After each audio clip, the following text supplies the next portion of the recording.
Amados irmãos e ovelhas que o Senhor Jesus comprou com seu próprio sangue, eu vos saúdo com a graça e a paz que vem da parte dele. Vamos abrir as Bíblias, meus irmãos, lá em Gênesis, capítulo de número 21. Vamos dar continuidade à nossa exposição em Gênesis, capítulo 21.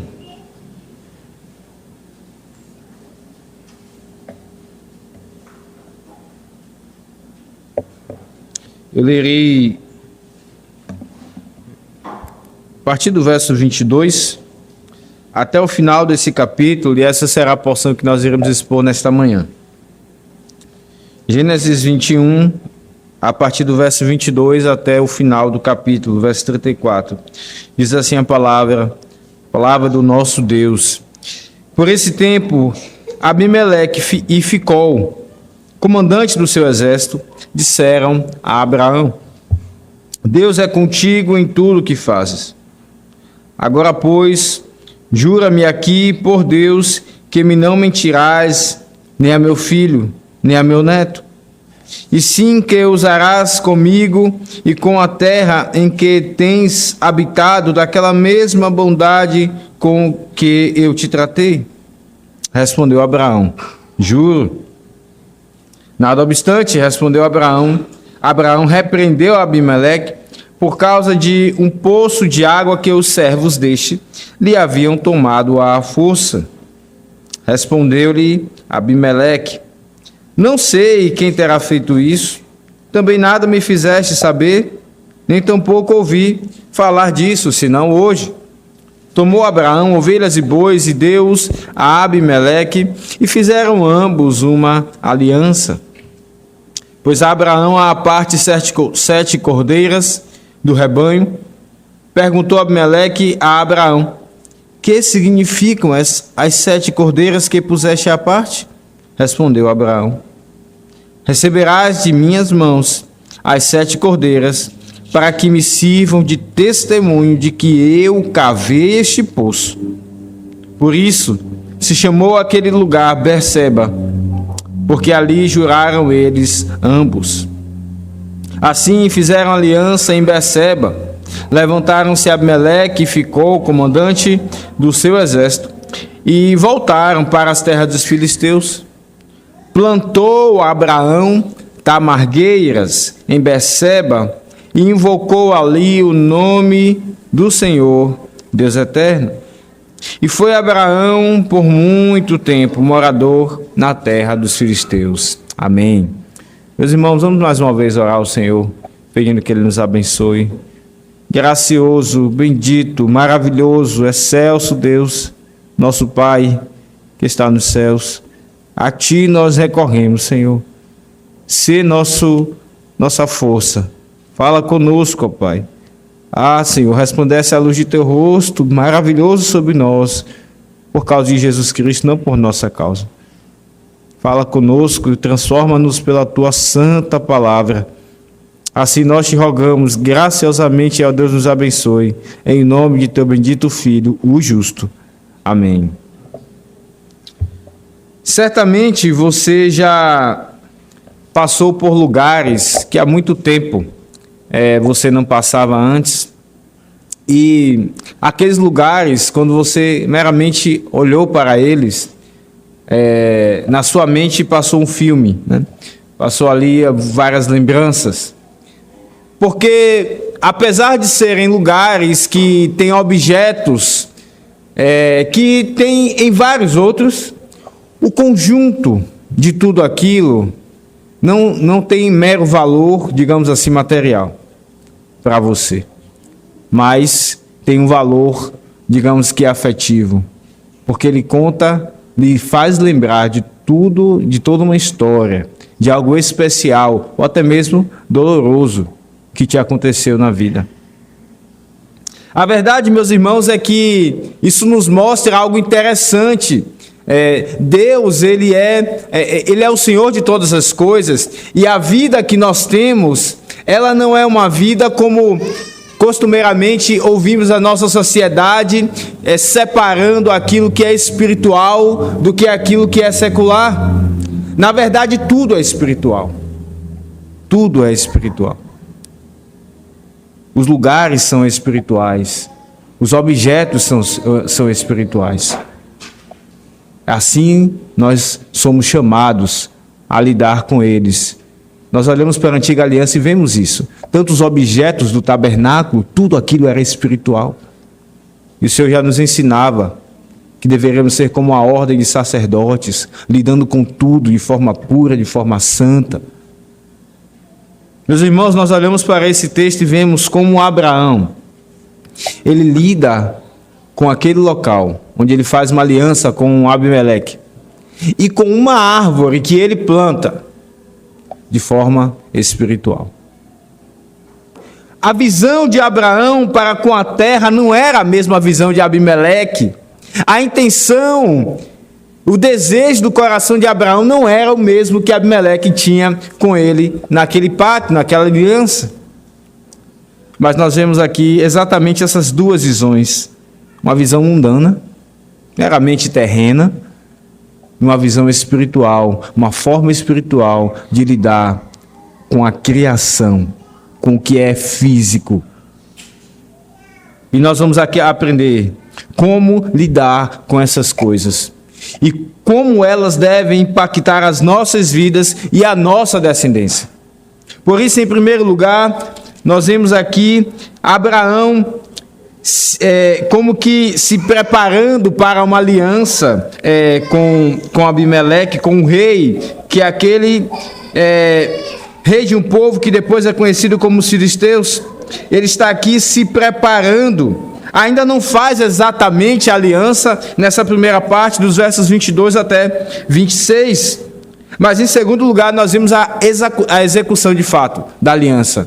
E esses são os dois pontos que temos nesse texto. Em primeiro lugar, a preparação para a aliança. E em segundo lugar, a execução da aliança. Bote seus olhos então para o verso 22. Diz assim o texto: por esse tempo, Abimeleque ficou comandante do seu exército. Disseram a Abraão: Deus é contigo em tudo o que fazes. Agora, pois, jura-me aqui por Deus que me não mentirás, nem a meu filho, nem a meu neto, e sim que usarás comigo e com a terra em que tens habitado, daquela mesma bondade com que eu a tratei. Nós vemos aqui uma preparação para a aliança. Meus irmãos, esse texto ele é, digamos assim, que muito simples no que diz respeito à teologia. Não há tanta teologia nesse texto como em muitos outros que nós já tratamos aqui em Gênesis. Mas é interessante como a Escritura é. Nós estamos diante de uma narrativa, nós estamos diante da saga da vida de Abraão.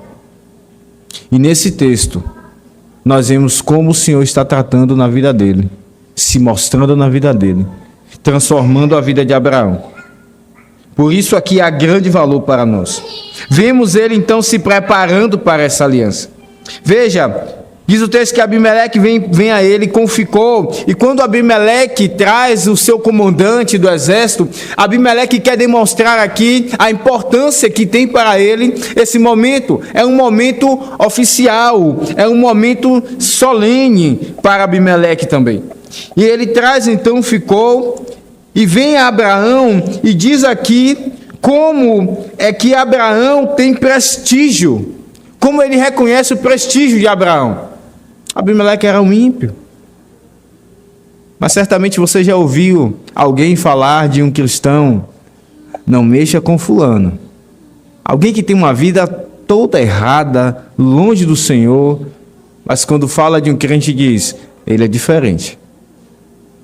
É dessa forma que Abimeleque olha para Abraão. Ele diz: Deus é contigo. Ele não crê em Deus, mas ele olha para Abraão e diz: Deus é contigo em tudo que fazes. Ora, Abimeleque sabia que Abraão tinha vencido uma guerra contra 5 reis. Vocês lembram disso? Lá em Gênesis 14 nós vimos como Abraão, na força de Deus, do Deus de toda aquela terra, vai para resgatar Ló. e então vence a guerra. Abimeleque sabia disso. Como era estranho, um homem com seus muitos soldados, que de fato tinha, mas vencer 5 reinos, isso não era normal. Abimeleque sabia disso.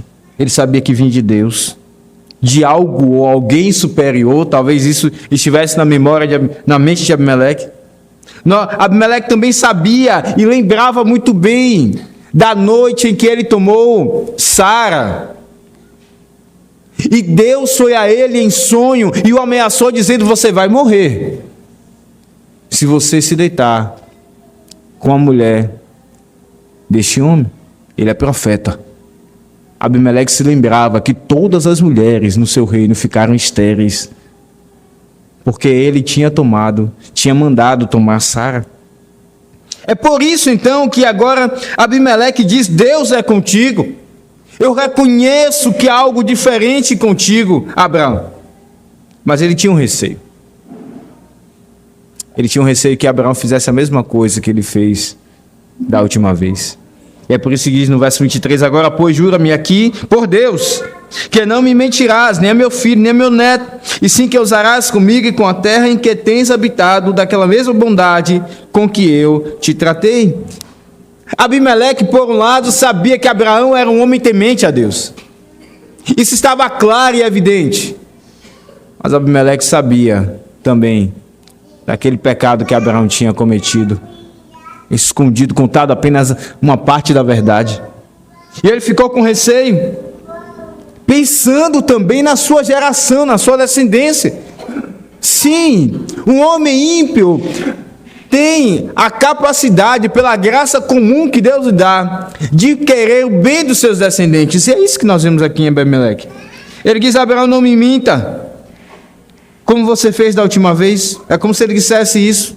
E nós vemos aqui, meus irmãos, que apesar de Abraão ser um homem santificado por Deus, apesar de Abraão já vem mostrando os efeitos da graça na sua vida, nós vemos aqui que o pecado de Abraão manchou a sua fama, manchou a sua reputação. Isso ficou na mente de Abimeleque. Então eles estão aqui nessa preparação, como que ajustando essa conversa de como seria essa aliança que é importante para Abimeleque e também para Abraão. Abraão diz: eu juro. É como se ele dissesse: eu juro, eu quero fazer essa aliança, mas tem um porém. Antes disso, nós precisamos ajustar uma coisa. Tem um poço que eu cavei, fui eu quem cavei, e os seus servos roubaram esse poço de mim. Naqueles dias era muito importante ter um poço. Você sabe que parte do ano aquela terra era deserta. Eles tinham gado, e muito gado. Eles precisavam dar água para o poço. Nós vimos isso inclusive quando o Damasceno, Eliezer, vai buscar a mulher para o filho do seu senhor, para Isaac. E lá ele está parado num poço, orando, pedindo que Deus mostrasse a ele quem deveria ser a moça. Então, exatamente isso era importante para aqueles dias, ter um poço. Antigamente, até hoje às vezes nós vemos na cidade alguns chamados olhos de água, não é verdade? Em alguns locais espalhados por Manaus que as pessoas não pagam água porque ali é um poço de água muito próximo. Elas vão ali, consomem, é tanta água que tem que atende aquela região. E nesse calor de Manaus, ter um local assim por perto é muito bom, é uma bênção. Abraão plantou um poço, aliás, cavou um poço. E ele então diz: os seus servos roubaram esse poço de mim. Mas perceba aqui esse ajuste de contas. Abraão é transparente. Perceba um detalhe: Abraão, nesse relacionamento com Abimeleque, que é um ímpio, Abraão, ele não esconde, ele não pensa assim: eu não vou falar isso vai causar problemas, eu vou fazer essa aliança, mas lá na frente eu falo, eu terei mais intimidade com ele, então lá eu vou ter a oportunidade de falar. Não, Abraão não faz isso. Abraão é transparente. Ele sabe, ele irá fazer uma aliança com Abimeleque. Esse é o momento de falar. Perceba como aqui ele demonstra a transparência necessária nos relacionamentos. Mesmo com ímpios. Mesmo com ímpios. Mas perceba um outro detalhe, Abraão, nessa preparação da aliança, ele não ofende Abimeleque. Ele não acusa de ladrão ou alguma outra coisa, de querer estar enganando Abraão. Ele simplesmente conta o fato, é como se ele dissesse: nós precisamos resolver algo que aconteceu, Abimeleque. Abraão ele tem sabedoria aqui. Ele é transparente, ele não omite um problema que existia, mas por outro lado, ele não ofende. Isso está na alma daquele que tem sido trabalhado pelo Senhor. A honestidade. E uma forma sábia, mansa, que lembra-nos, não Abraão apenas, mas o próprio Senhor Jesus, como ele era manso no seu tratamento com homens que queriam matá-lo, com homens impetuosos como Pedro, como ele era manso e tratava bem os seus discípulos. Perceba então, meus irmãos, que depois de tratarem e apararem essas arestas, eles chegam então à execução da aliança. E esse é o nosso segundo ponto. No verso 27 diz que tomou então Abraão ovelhas e bois e deu-os a Abimeleque, e fizeram ambos uma aliança. Pois Abraão aparte 7 cordeiras do rebanho. Perguntou Abimeleque a Abraão: que significam as 7 cordeiras que puseste à parte? Respondeu Abraão: receberás das minhas mãos as 7 cordeiras, para que me sirvam de testemunho de que eu cavei este poço. Por isso se chamou aquele lugar Berseba, porque ali juraram eles ambos.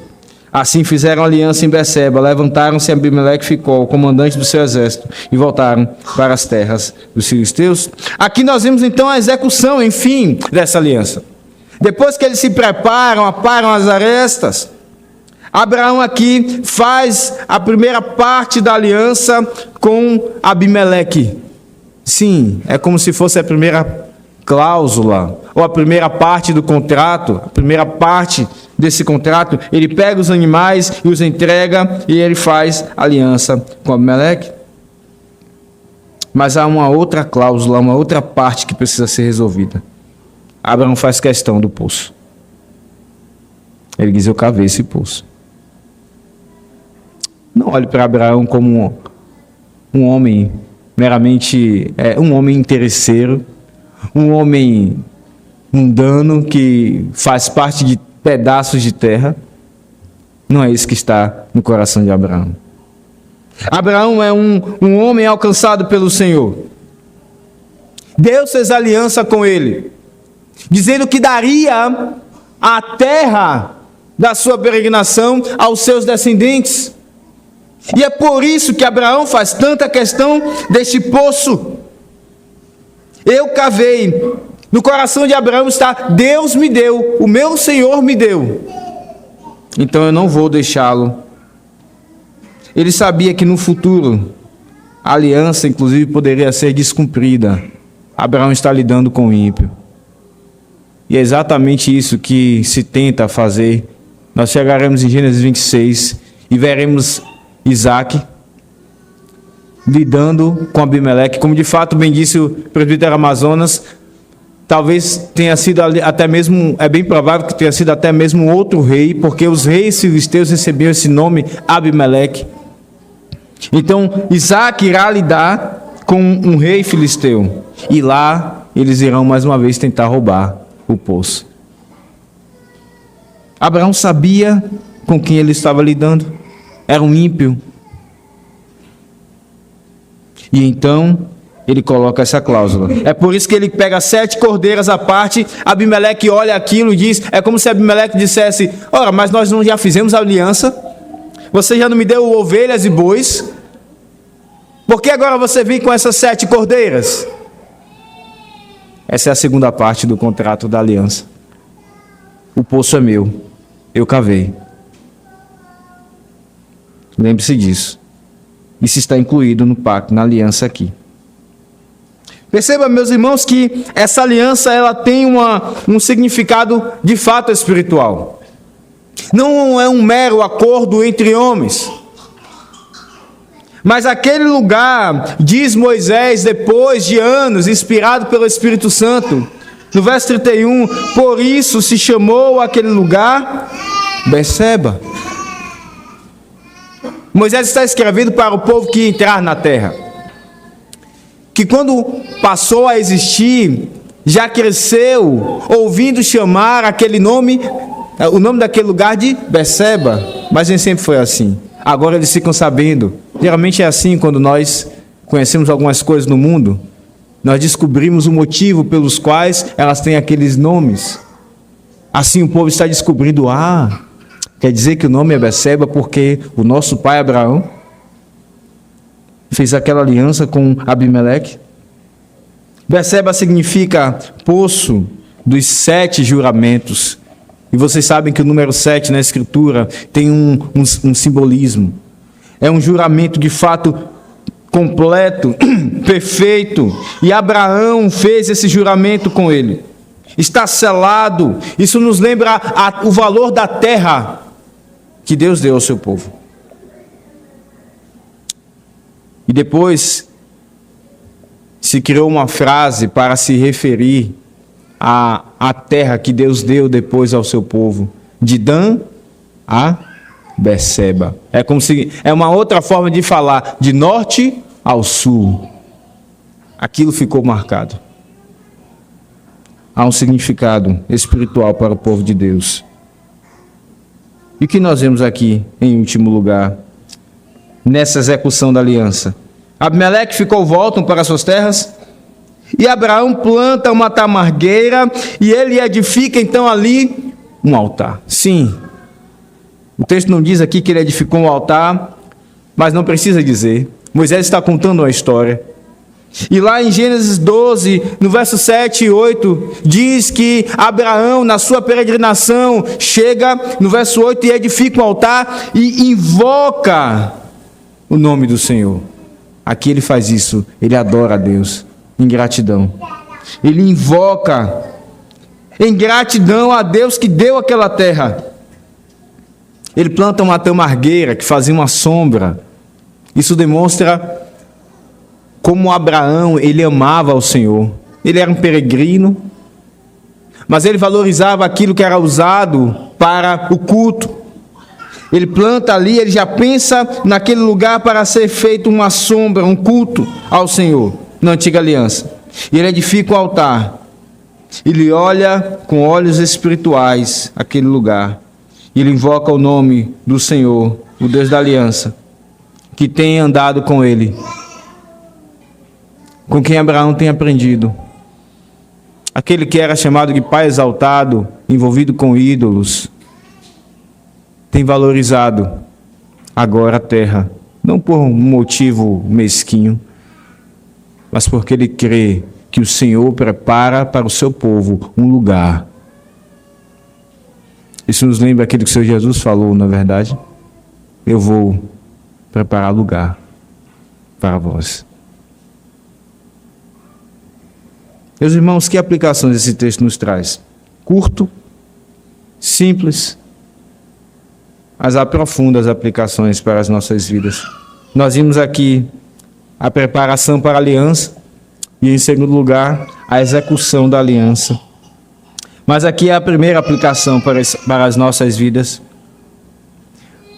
Você goza de boa reputação onde você mora, onde você trabalha, no meio da sua família? Como as pessoas te conhecem? Se você é alguém descrente, e talvez até mesmo membro da igreja, faz parte da igreja, mas fora dela se transforma, ou na verdade se mostra quem de fato é, né? Arrependa-se. Nós temos olhado para a vida de Abraão, meus irmãos. Abraão é um pecador, mas nós temos visto o poder da graça na vida dele. O Evangelho transforma as pessoas. Isso é inevitável. O Evangelho transforma as pessoas. E como nós olhamos para os nossos dias e vemos tentativas, muitas, dos homens terem boas condutas, um clamor tão grande para que eles olhem para si, achem em si a resolução dos problemas, ou então confiem em coisas supersticiosas, vários e vários clamores, quando nada disso tem poder para transformar a vida de alguém. Somente o Evangelho que nos aponta para o Senhor Jesus e que nos faz novas criaturas. Mas aqueles que são crentes, perceba a maravilhosa honra que Jesus, o nosso noivo, nos dá. Ele nos faz conhecidos, nós que somos pecadores, como pessoas honradas. Abimeleque olha para Abraão e diz: eu sei que Deus é contigo. Eu sei que Deus anda contigo. Como isso é honroso, meus irmãos. Quando nós falamos com pessoas que são importantes, quando algumas pessoas têm um contato com pessoas importantes, elas se enchem de honra. Naquele dia, naquela hora, eu estava com fulano, olha aqui a foto. O Senhor anda conosco e a sua honra está sobre nós. O seu nome, Paulo diz, nós tomamos sobre nós. E não há nada que vá mudar isso em nossas vidas. Deus é com o seu povo. Como isso é maravilhoso. Como isso nos constrange. Abraão gozava de boa reputação. Nós também, não por nós, mas por causa do Senhor que nos chamou, devemos ter uma boa reputação. Mas em segundo lugar, perceba como Deus nos humilha, meus irmãos, a fim de tratar os nossos pecados. A fama da mentira, ela vai atrás de Abraão. E como isso certamente doía no coração de Abraão. Em algum momento o Senhor Deus fez com que Abraão percebesse o quanto isso não condizia com a vida com Deus. Isso trouxe vergonha para Abraão. Talvez nesse momento nós não sabemos.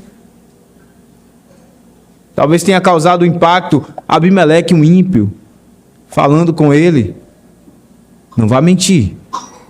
Como se dissesse: não faça de novo. Eu estou lembrado do que você fez. Como isso nos humilha. Deus traz os nossos pecados à tona para nos tratar. Isso deve ser um motivo de alegria em nosso coração, porque a Bíblia diz que Deus trata e disciplina os seus filhos, não os bastardos. Se os seus pecados têm sido evidenciados, perceba, Deus está te amando. Mas ao mesmo tempo isso deve nos doer em nosso coração. Isso deve fazer com que nós lembremos que Deus nos chamou para sermos santos, perfeitos, como Ele chamou Abraão. Nós não devemos então nos aquietar em nossas vidas, mas andar em santidade conforme Cristo nos chamou. É a grande luta do crente, que nós encontramos lá em Romanos 7, Paulo dizendo: miserável homem que sou, o bem que eu quero eu não faço, o mal que eu não quero, esse eu faço. Isso deve nos humilhar e nos santificar. Deus evidencia os nossos pecados para nos tratar, mas isso também deve nos lembrar que todos eles foram lançados sobre a cruz. Cristo tomou cada um deles. Ele tirou de nós. Ele nos purifica. Ele está nos purificando até aquele dia em que Ele virá para tomar a sua noiva adornada, sem ruga, sem mancha. Como isso é maravilhoso, irmãos. Deus está fazendo isso na vida de Abraão. Ele continua fazendo isso na vida de cada um. Se de fato você e eu fomos chamados. Em terceiro e último lugar, descanse no cuidado de Deus. Ele cuida de nossos filhos. Ele cuida do seu povo. Deus marca aquele lugar. Beceba é o nome daquele lugar, porque Deus estava tomando aquela terra. Viriam os descendentes de Abraão depois dele. Moisés está escrevendo ao povo que está próximo de entrar nesta terra, não mais numa partezinha onde tinha um poço, mas agora eles iriam conquistar uma grande parte. Na verdade, meus irmãos, o Senhor nos deu toda essa terra que Ele criou. E nós olhamos para Apocalipse e vemos que serão feitos novos céus e nova terra, onde habitarão a justiça. Ele cuida de nós. Como por vezes nós nos pegamos preocupados demasiadamente com os nossos filhos, com o nosso futuro. Esse cuidado, ele é maior do que nós. Nós devemos tê-lo. Mas Deus é quem cuida deles. Como isso é maravilhoso. A vida de fato é pela graça. Que esse texto console o seu coração. Que esse texto não deixe que você viva em comodidade no pecado. No seu pecado, como o pecado de Abraão foi evidenciado. Mas ele coloque no eixo, nem descambando para uma preocupação demasiada, nem também descambando para uma vida em pecado. Ande em santidade, como Abraão.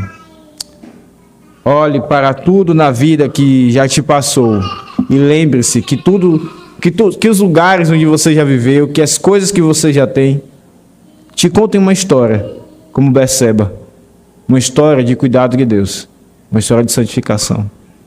Que Deus nos abençoe. Amém. Vamos ficar de pé, irmãos.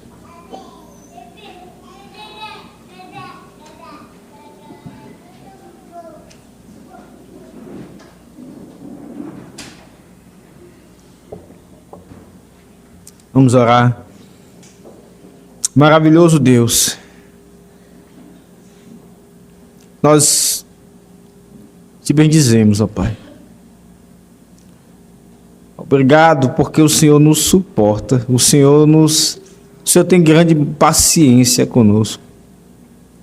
O Senhor se revela a nós cada vez que a Tua palavra é pregada. Obrigado, Senhor, pela Tua graça que é viva, que é constante. Por causa de Teu bendito Filho, que na cruz, ó Deus, Tu abandonaste, sim, ainda que por um tempo, para que conosco estejas, ó Deus, todo o tempo, nos santificando. Ah, Senhor, como isso é maravilhoso, como isso é indescritível, ainda que nós possamos falar algumas palavras em sinal daquilo que o Senhor tem feito para nossas vidas. Tu és o Deus de nossas vidas, o Deus de nossas famílias, Tu és o Deus de Israel. Te bendizemos, Senhor, por Cristo Jesus. E te oramos que o Senhor nos mantenha em Teus caminhos, para que nós cada vez mais mostremos a Ti amor e amar ao Senhor. Já disse o Teu bendito Filho, ó Pai, é guardar os Teus mandamentos, é fazer a Tua vontade, ainda que nós não queiramos, porque tememos e honramos e veneramos o Senhor em nosso coração. Assim nós oramos a Ti, em nome de Jesus. Amém.